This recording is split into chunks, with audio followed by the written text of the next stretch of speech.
ಗುರುಗಳು ಹೀಗಂತೆ ಹಾಗಂತೆ ಅಂತ ಕಥೆ ಬಿಟ್ಟಾಗ ಬಹಳ ಜನ ಸೇರ್ಕೊಂಡ್ಬಿಟ್ರು. ಇದರಲ್ಲಿ ಮನುಷ್ಯರಾಗಿರ್ತಕ್ಕಂಥವರಲ್ಲಿ ವಿಶೇಷವಾಗಿರ್ತಕ್ಕಂಥ ವಿಚಿತ್ರ ಪ್ರಾಣಿಗಳು ಯಾರು ರಾಜಕೀಯದವರು. ಅದಕ್ಕೆ ಒಬ್ಬ ಮನುಷ್ಯ ಬೆಳವಣಿಗೆ ಆಗಬೇಕು, ತನ್ನ ಕರ್ಮವನ್ನು ಕಳ್ಕೋಬೇಕು ಅಂದ್ರೆ ನಾವೆಲ್ಲ ಹಳೆ ಹಾಲು ಸೀದೋಗಿರೋ ಪಾತ್ರೆಗಳು, ಒಂದೊಂದು ಪಾತ್ರೆಗಳನ್ನ ತೊಳ್ಕೋಬೇಕು. ಕೆಲವು ಜಾಸ್ತಿ ಸೀದೋಗಿರ್ತೀವಿ, ಕೆಲವು ಕಮ್ಮಿ ಸೀದೋಗಿರ್ತೀವಿ. ಉಜ್ಜಿ ತೊಳಿತಕ್ಕಂಥವಳು ಕರ್ಮಣ್ಯವಾಧಿಕಾರಸ್ಯ ಮಹಾಫಲೇಶು ಕದಾಚಾರ ಅಂತ ಹೇಳಿ, ಕೆಲವರು ಮದುವೆ ಆದ ಮೇಲೆ ಅವರ ಪಾತ್ರೆಯನ್ನ ಹೆಂಡತಿ ತೊಳೆಯಕ್ಕೆ ಬರ್ತಾಳೆ. ಕೆಲವರು ಅವಳ ಕರ್ಮನ ಅವಳೇ ತೊಳ್ಕೊಳಕ್ ಕಷ್ಟ ಆಗತ್ತೆ. ಮಕ್ಕಳು ಹುಡ್ತಾರೆ, ಇನ್ನಷ್ಟು ಕರ್ಮ ಮತ್ತಷ್ಟು ಕರ್ಮ. ಆ ಕರ್ಮಗಳನ್ನ ತೊಳ್ಕೊಳ್ಳೋ ರೀತಿಯಲ್ಲಿ ಬಂದಾಗ ಒಂದು ಕ್ಷೇತ್ರಕ್ಕೆ ಯಾವುದಾದ್ರೂ ಒಂದು ವಿಶೇಷವಾಗಿರ್ತಕ್ಕ ಸಂದರ್ಭ ಬಂದಾಗ ನಾವು ಯಾವ ಕ್ಷೇತ್ರಕ್ಕೆ ಬಂದಿದ್ದೀವಿ ಅನ್ನೋದು ಬಹಳ ಮುಖ್ಯ. ಯಾವ ಕ್ಷೇತ್ರದಲ್ಲಿ ಬಂದಿದ್ದೀವಿ ಅನ್ನೋದು ಬಹಳ ಮುಖ್ಯವಾಗಿರ್ತಕ್ಕಂಥ ಸಂದರ್ಭದಲ್ಲಿ ಒಂದು ಗುರುಕ್ಷೇತ್ರ. ಇವತ್ತು ಕರ್ಮ ಅಧಿದೇವತೆ ಯಾರಾದ್ರೂ ಶನೈಶ್ಚರ. ಅದಕ್ಕೆ ಆವತ್ತಿನ ದಿವಸ ಸಾಕ್ಷಾತ್ ಚೌಡೇಶ್ವರಿ ಅವರ ಅಜ್ಜಿಗೆ ಒಲಿದು ಒಂದು ವಿಶೇಷವಾಗಿರ್ತಕ್ಕಂಥ ಜನ್ಮವನ್ನ ಕೊಟ್ಟಿರ್ತಕ್ಕಂಥದ್ದು ಲೋಕ ಕಲ್ಯಾಣಾರ್ಥವಾಗಿ ಒಂದು ಹುಡುಗನ ಕೊಟ್ಟಾರೆ.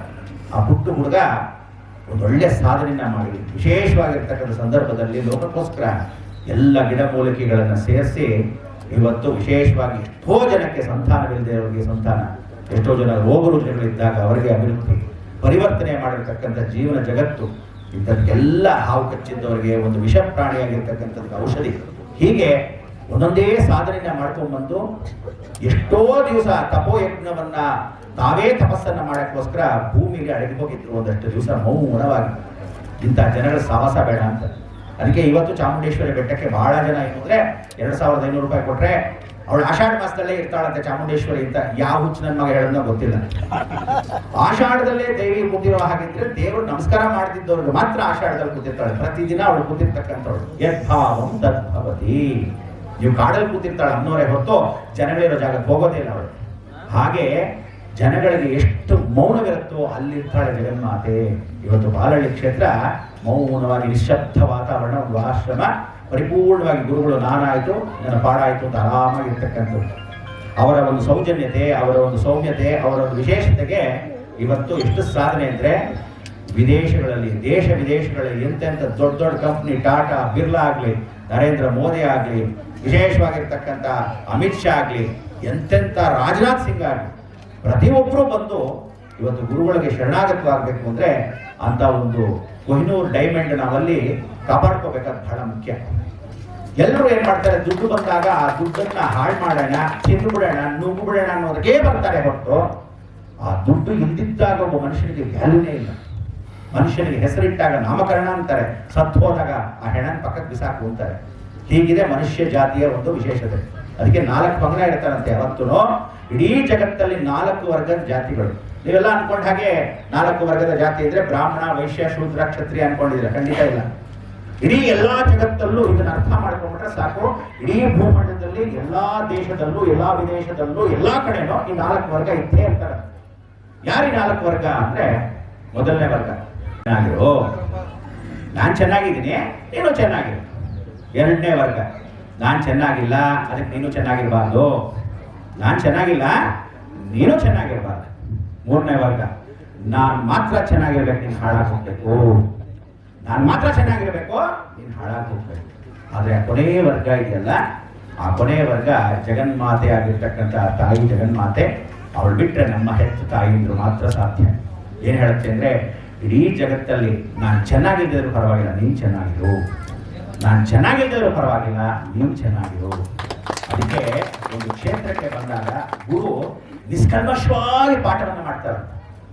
ಒಂದು ಅಧ್ಯಾಪಕನಾಗಿ, ಒಂದು ವೈಸ್ ಪ್ರಿನ್ಸಿಪಾಲ್ ಆಗಿ, ಒಂದು ಪ್ರಿನ್ಸಿಪಾಲ್ ಆಗಿ ಅವನು ಟೀಚಿಂಗ್ ಮಾಡ್ಬೇಕಾದ್ರೆ, ಪಾಠ ಮಾಡ್ಬೇಕಾದ್ರೆ ಆ ಲಾಸ್ಟ್ ಬೆಂಚ್ ಅವನು ನೀನು ಡಾಕ್ಟರ್ ಆಗ್ಬೇಕು, ಈ ಕಡೆ ಲಾಸ್ಟ್ ಬೆಂಚ್ ಅವನು ಕಳ್ಳ ಆಗ್ಬೇಕು, ಮಧ್ಯೆ ಇರೋ ಒಂದು ಕಮಿಷನರ್ ಆಗ್ಬೇಕು, ಮುಂದೆ ಇದ್ದವನು ಜಡ್ಜ್ ಆಗ್ಬೇಕು ಅಂತ ಪಾಠ ಮಾಡಲ್ಲ. ಎಲ್ಲರಿಗೂ ಒಂದೇ ಪಾಠ. ಅವರವರ ಪ್ರಾರಬ್ಧ ಕರ್ಮಕ್ಕೆ ಅವರವರ ಅನುಗುಣವಾಗಿ ಅವರವರ ಹಣೆ ಬರಕ್ಕೆ ಅವರವರೇ ಹೊಣೆ. ಅದಕ್ಕೆ ಕರ್ಮ ಯಾರೂ ಬಿಟ್ಟಿಲ್ಲ. ಅದಕ್ಕೆ ಯಾವ್ದಾದ್ರು ಒಂದು ಕ್ಷೇತ್ರಕ್ಕೆ ಬಂದಾಗ, ದೇವಸ್ಥಾನಕ್ಕೆ ನಮಸ್ಕಾರ ಮಾಡಿದಾಗ ಗುರುಗಳು ಎಲ್ಲಿರ್ತಾರೋ, ಎಷ್ಟು ಮೌನವಾಗಿರ್ತೀವೋ ಅಷ್ಟು ಇಂಪಾರ್ಟೆಂಟ್. ಗುರುಗಳಿಗೆ ನಮಸ್ಕಾರ ಮಾಡಬೇಕಾದ್ರೆ, ನಾನು ಹಾಕಿದ್ದು ಹೂವು ಫೋಟೋ ತೆಗೆಯೋ, ನಾನು ಹಾಕಿದ್ದು ಟ್ಯೂಬ್ಲೈಟು ಹೆಸರು ಬರೆಯೋ, ಬಲ್ಬ್ ನಾನೇ ಕೊಟ್ಟಿರೋದು ಅದ್ರ ಮೇಲೆ ಹೆಸರು ಬರೀ, ಮುಕ್ಕಾಲ್ ಭಾಗ ಕತ್ತಲು ನೀವೇ ಮಾಡ್ಬಿಟ್ಟಾಗ ಇನ್ನು ಏನು ಗುರುಗಳು ನೀವು ವಿಶೇಷವಾಗಿ ಪೂಜೆ ಸೇವೆ ಮಾಡ್ತೀರ? ಈ ಕೈ ಮಾಡಿದ್ದು ಸೇವೆ ಆ ಕೈ ಗೊತ್ತಾಗಬಾರ್ದು, ಅಂಥವನು ನಿಜವಾದ ಶಿಷ್ಯ. ಹೇಳ್ಕೊಂಡು ಮಾಡ್ಕೊಂಡು ಎಲ್ರಿಗೂ ಪಾದ ಪೂಜೆ ಮಾಡ್ಕೊಂಡು ತೋರಿಸ್ಕೊಂಡು ಮಾಡೋಕ್ಕೆ ನೀವೇನಕ್ಕೆ ಮಾಡಬೇಕು? ಯಾರು ಇಲ್ಲದೆ ನಿಶ್ಶಬ್ದವಾಗಿ ಒಬ್ಬರೇ ಗುರುಗಳಿದ್ದಾಗ ಅವ್ರು ಬಂದು ಕಾಲು ಒತ್ತಿ ನಿಮ್ಮ ಸೇವೆಯನ್ನು ನಾನು ಮಾಡಬೇಕು ಅಂತಿದ್ದೀನಿ ಅಂತ ಆರಿಸ್ಕೊಳ್ಳಿ ಅಂತ. ಅದಕ್ಕೆ ಇಡೀ ಜಗತ್ತಲ್ಲಿ ಅಂತಹ ಒಂದು ಶಿಷ್ಯ ಯಾರಾದರೂ ಇದ್ರೆ ಅದು ಏಕಲವ್ಯ ಮಾತ್ರ. ಗುರುಗಳನ್ನ ದೂರ ತಳೆದ್ರು ದ್ರೋಣಾಚಾರ್ಯರು ಹೊರಗೆ ನೀನೇನು ಬೇಕಾಗಿಲ್ಲ, ಅರ್ಜುನನೇ ಶ್ರೇಷ್ಠ ಅಂದ್ರೂ ಅವ್ನು ಬೇರೆ ಗುರುಗಳು ಇಟ್ಕೋಬೋದಾಗಿತ್ತು.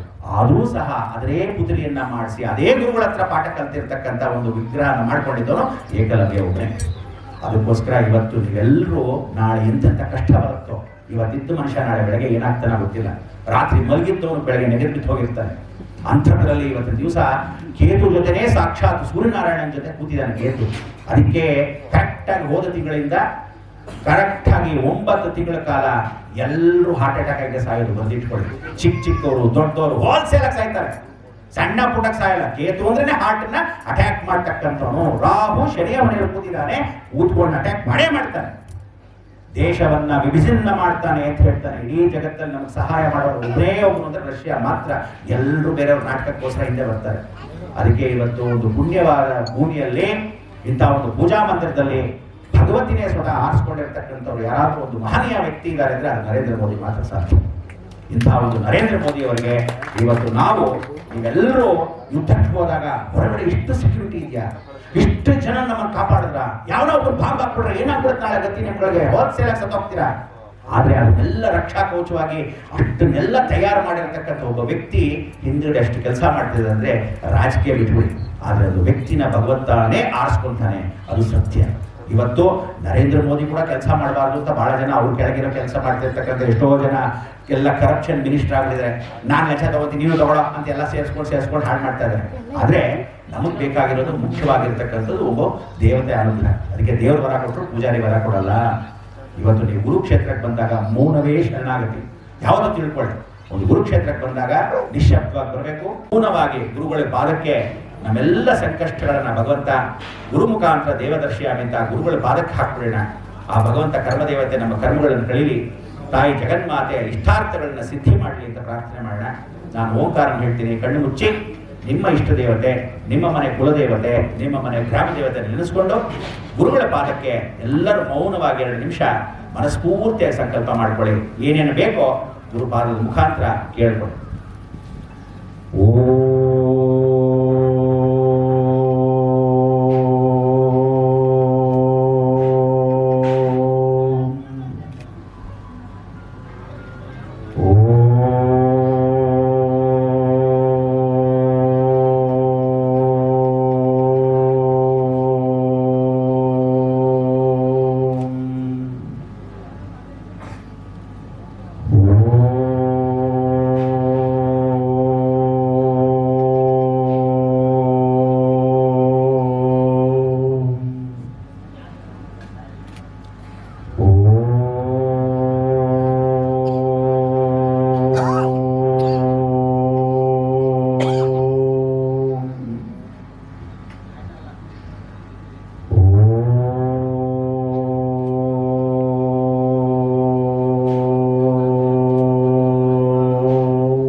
ಹರ ನಮಃ ಪಾರ್ವತಿ ಪತಯೇ. ವೋಲ್ಟೇಜ್ ಬಹಳ ಕಮ್ಮಿ, ನನ್ನ ಹೆಸರು ಹೇಳ್ತಾ ಇಲ್ಲ, ಪರಮೇಶ್ವರ ಹೆಸರು ಹೇಳಿ ಜೋರಾಗಿ. ಹರ ನಮಃ ಪಾರ್ವತಿ ಪತಯೇ, ಹರ ನಮಃ ಪಾರ್ವತಿ ಪತಯೇ. ಏಳುಗುಂಡಲವಾಸ ವೆಂಕಟರಮಣ ಗೋವಿಂದ, ಏಳುಗುಂಡಲವಾಸ ವೆಂಕಟರಮಣ ಗೋವಿಂದ, ಏಳುಗುಂಡಲವಾಸ ವೆಂಕಟರಮಣ ಗೋವಿಂದ. ಮಾತ್ರ ಚೆನ್ನಾಗಿ ಹೇಳ್ತೀರಾ, ಫೈನಾನ್ಸ್ ಮಿನಿಸ್ಟರ್ ದುಡ್ಡು ಕೊಡ್ತಾನಲ್ಲ, ಅದಕ್ಕೆ ನಾನು ಮಾಡ್ಕೋಬೇಕು. ಕ್ಷೇತ್ರಕ್ಕೆ ಹೋದಾಗ ಗುರುಗಳಿಗೆ ಮೌನವಾಗಿ ನಮಸ್ಕಾರ ಮಾಡಿಕೊಂಡು ಆ ಪಾದದ ವಿಶೇಷವಾಗಿರ್ತಕ್ಕಂಥ ಯಾವ ಕಾಲಕ್ಕೂ ತಿಳ್ಕೊಳ್ಳಿ. ಗುರುಗಳಿಗೆ ಬಂದಾಗ ಪಾದಗಳನ್ನ ಮುಟ್ಟಬಾರ್ದು. ಅವರ ಸಾಧನೆ ಏನಿರುತ್ತೆ ಆ ಸಾಧನೆ ನಿಮಗೆ ಶಾಪವಾಗಿ ಹೋಗುತ್ತೆ. ಎಲ್ಲರಿಗೂ ಪಾದ ಮುಟ್ಟಕ್ಕೆ ಅಧಿಕಾರ ಇರಲ್ಲ. ಆ ರೀತಿಯಾಗಿ ನಿಮ್ಮ ಕರ್ಮ ಅವರಿಗೆ ಮೆಟ್ಕೊಳ್ಳುತ್ತೆ. ಆದ್ರಿಂದ ನಿಮ್ಮ ಕರ್ಮಗಳು ತೀರಲ್ಲ. ಅವರಿಗೆ ಗುರುಗಳನ್ನ ದೂರದಿಂದ ನಮಸ್ಕಾರ ಮಾಡಬೇಕು, ಪಾದಗಳನ್ನ ಮುಟ್ಟಬಾರ್ದು. ಸಾಧನೆ ಸಿದ್ಧಿ ಅನುಗ್ರಹ ಪರಿವರ್ತನೆ. ಅವರಿಗೆ ನಾಗದೇವತೆ ಹೊಂದಿದ್ದಾಳೆ. ಅನಂತಂ ವಾಸು ಕಿಂಶೇಷಂ ಪದ್ಮನಾಭಂ ಚ ಶಂಗಳಂ ಶಂಖಪಾಲಂ ದಾತ್ರಾಷ್ಟಂ ತಕ್ಷಕಂ ಕಾಳಿಂ ತಥಾ ಏತಾನಿ ನವನಾಮಾನಿ ನಾಗನಾಂಚ ಮಹಾತ್ಮನಂ ಸಾಯಂಕಾಲೇ ಸ್ಮರೇ ನಿತ್ಯ ಪ್ರಾತಃ ಕಾಲ ವಿಶೇಷತ ನಿಶ್ಚಯೇ ದ್ವಿಷಭಯಂ ತತ್ಸಯೇತ್ ಸರ್ವತ್ರ ವಿಜಯ ಭವತಿ. ಅದಕ್ಕೆ ಅವಳನ್ನ ನಾಗಯಕ್ಷಿಣಿ ಅಂತ ಕರೀತಾಳೆ. ಇವತ್ತು ಶನೈಶ್ಚರನ ಅನುಗ್ರಹದಲ್ಲಿ ಛಾಯಾದೇವಿ ಏನು ಪ್ರತಿಷ್ಠಾಪನೆ ಆಗಿದ್ದಾಳೆ, ಅವಳು ನಾಗಯಕ್ಷಿಣಿ ಸಮೇತವಾಗಿ ಇವರ ಗುರುಗಳು ಇವತ್ತು ಕರೆಕ್ಟ್ ಆಗಿ ಗುರು ಪೌರ್ಣಿಮೆಗೆ ಎಷ್ಟು ವರ್ಷ ಆಗಿದೆ ಅಂದ್ರೆ ಆಗಲಿ ನಮ್ಮ ಸಾಹೇಬರು ಹೇಳುದು, ಕಮಿಷನರ್ ಸಾಹೇಬರು ಏನಂತ, ಅಯ್ಯೋ 25 ವರ್ಷ ಆಗೋದು ನೀವು ಗುರು ದೀಕ್ಷೆ ತಗೊಂಡು ಅಂತ. ಇವತ್ತು ಗುರು ಪೌರ್ಣಿಮೆ ದಿವಸ ನಿಮ್ಮೆಲ್ಲರ ಪೂರ್ತಿಯಾಗಿರೋ ಚಪ್ಪಾಳೆ ಮುಖಾಂತರ ಗುರುಗಳಿಗೆ 25 ವರ್ಷ ಆಗಿದೆ, ಸಾಧನೆ ಆಗಿರ್ತಕ್ಕಂಥ ಪರಿಪೂರ್ಣವಾಗಿರ್ತಕ್ಕಂಥ ಆಶೀರ್ವಾದ ಸದಾಕಾಲದಲ್ಲಿ ಗುರುದು ರಕ್ಷೆ ನಿಮಗೆ ಯಾವತ್ತೂ ಇರಲಿ ಅಂತ ಮುಖಾಂತರ ಭಗವಂತನ ಪ್ರಾರ್ಥನೆ ಮಾಡಬೇಕು. ಎಲ್ಲರೂ ಕೈ ಜೋಡಿಸ್ಕೊಳ್ಳಿ, ಕಣ್ಣು ಮುಚ್ಕೊಳ್ಳಿ. ದಿವಸನೇ ಭಗೀರಥ ಗಂಗೆನ ಭೂಲೋಕಕ್ಕೆ ತಂದಿದ್ದು, ಇವತ್ತೇ ಪಾರ್ವತಿಗೆ ಇಡೀ ಜಗತ್ತಲ್ಲಿ ಮೃತ್ಯು ನಂತರ ಏನಾಗುತ್ತೆ ಅಂತ ಹೇಳಿ ಅಮರನಾಥ್ಗೆ ಏನೂ ಇಲ್ಲದೆ ಕರ್ಕೊಂಡು ಹೋಗಿ ಹೇಳಿರ್ತಕ್ಕಂಥ ರಹಸ್ಯ ಇವತ್ತು ಯಾರಾದ್ರೂ ಹೇಳಿದ್ರೆ ಪರಮೇಶ್ವರ ಒಬ್ಬನೇ. ಅಂತಹ ಒಂದು ಪರಮೇಶ್ವರ ಹೇಳಿದ ಗುರು ಪೌರ್ಣಿಮೆನೇ ಇವತ್ತು ಆಷಾಢ ಮಾಸದಲ್ಲಿ ವೈಶಿಷ್ಟ್ಯಪೂರ್ವವಾಗಿರ್ತಕ್ಕಂಥ ಗುರುವಾರನೇ ಗುರು ಪೌರ್ಣಿಮೆ ಬಿದ್ದಿದ್ದು ಎಷ್ಟು ಜನ್ಮದ ಪುಣ್ಯನೋ. ಅದಕ್ಕೆ ಒಂದೊಂದು ಗುರು ಎಲ್ಲಿರ್ತಾನೋ ಅದಕ್ಕೆ ಗುರುಮೂಲ, ಋಷಿ ಮೂಲ, ನದಿ ಮೂಲ ಕಂಡುಹಿಡಿಬಾರ್ದು. ಅದ್ರ ಹಿಂದೆ ನಾವು ಹೋಗಂಗಿಲ್ಲ. ಯದ್ಭಾವಂ ತದ್ಭವತಿ. ನಮ್ಮ ಭಾವನೆಗೆ ತಕ್ಕಂತೆ ನಾವು ಕಾರ್ಯವನ್ನು ಮಾಡಬೇಕು. ಇವತ್ತು ಸಿದ್ದೇಶ್ವರ ಸ್ವಾಮಿಗಳು ಇವತ್ತು ಒಂದು ಪುರಾಣಿಯಾಗಿರ್ತಕ್ಕಂಥ ಬಾಲ್ನಹಳ್ಳಿಯಲ್ಲಿ ಕೂತಿರ್ತಕ್ಕಂಥವ್ರು ನೀವು ಸಾಮಾನ್ಯ ಅಂದ್ಕೊಂಡಿದ್ದಾರೆ. ಅವರಲ್ಲಿರ್ತಕ್ಕಂಥ ಸಿದ್ಧಿ ಎಷ್ಟು ಅಂದರೆ ಎಂತೆಂಥ ವಿಶೇಷವಾಗಿರ್ತಕ್ಕಂಥ ದೇವತೆಗಳನ್ನ ಸಾಧನೆ ಮಾಡಿ ಆ ದೇವತೆಗಳು ಕೂಡ ಇವತ್ತು ರಕ್ಷಾ ಕವಚವಾಗಿರೋದು ಸತ್ಯ. ಅದಕ್ಕೋಸ್ಕರ ಯಕ್ಷ ಕಿನ್ನರ ಕಿಂಪುರುಷ ಗಂಧರ್ವ ಕುಲ ಸೇವಿತ ಅಂತ ಹೇಳಿ ದೇವರನ್ನು ಹೊಗಳ್ತೀವಿ. ಹಾಗೆ ಅಂತಹ ಒಂದು ಜಗನ್ಮಾತೆಯಾಗಿ ಯಕ್ಷಿಣಿ ರಾಣಿಯಾಗಿರ್ತಕ್ಕಂಥವಳು ಚೌಡೇಶ್ವರಿ ಜಗದ್ಗುರುಗಳ ವಿಶೇಷವಾಗಿರ್ತಕ್ಕಂಥ ಅವ್ರ ಹಿಂದ್ಗಡೆನೇ ಇದ್ದಾಳೆ.